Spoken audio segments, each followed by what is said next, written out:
Hello and welcome to our first Penguin podcast. Today's focus is on capitalization and punctuation. We will focus on names, titles, dates, days of the week, and holidays.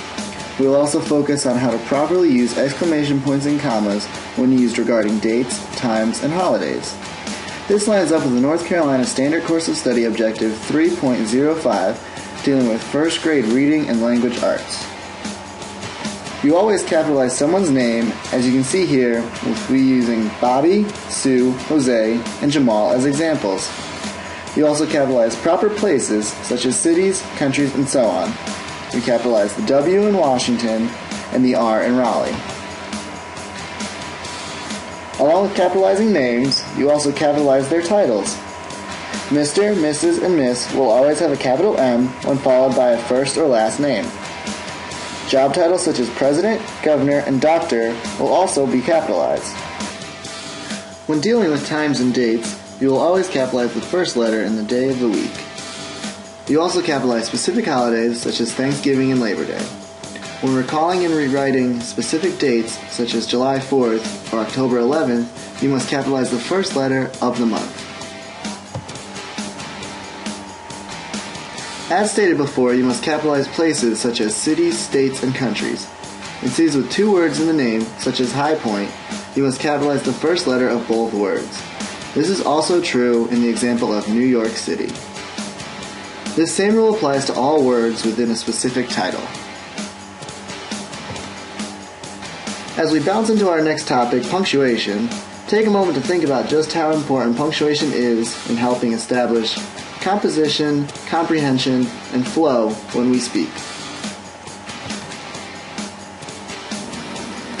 Exclamation points are vital in writing because they show the reader the author's emotions, excitement, and make it easy to figure out what is being emphasized.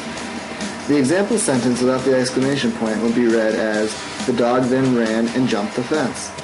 But by adding the exclamation point, a new tone is established for the sentence. The dog then ran and jumped the fence.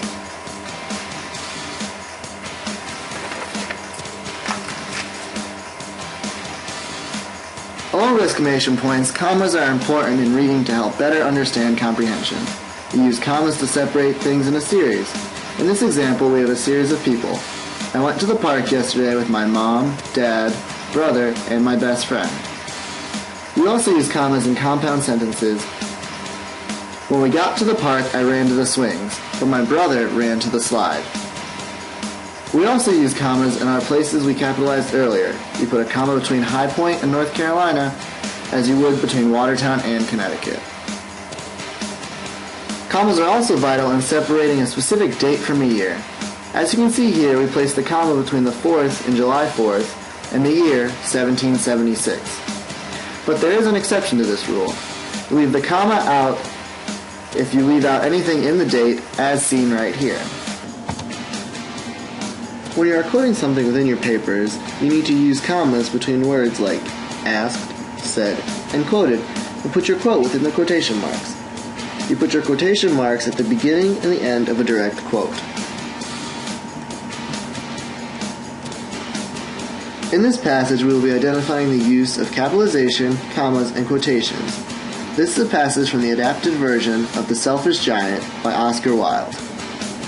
When the giant arrived, he saw Billy, Bobby, and Susie playing in the garden.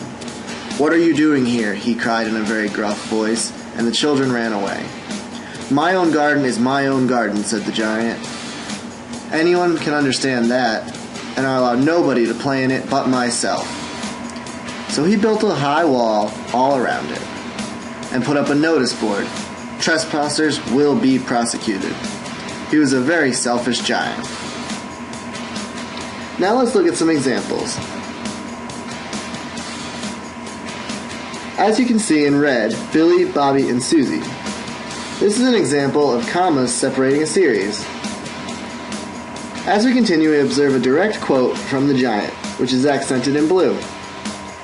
Continuing on, we witness both an example of a direct quote in blue and the use of a comma separating the direct quote from said, which is in red. The passage continues, showing another direct quote in blue and then the use of commas in the next sentence. This is an example of using commas in a compound sentence. Move it, move it. I like to move it, move it. Now you know a little more about capitals, punctuation, and how an author uses them. See you next time. I like to move it, move it. I like to move it, move it. You like to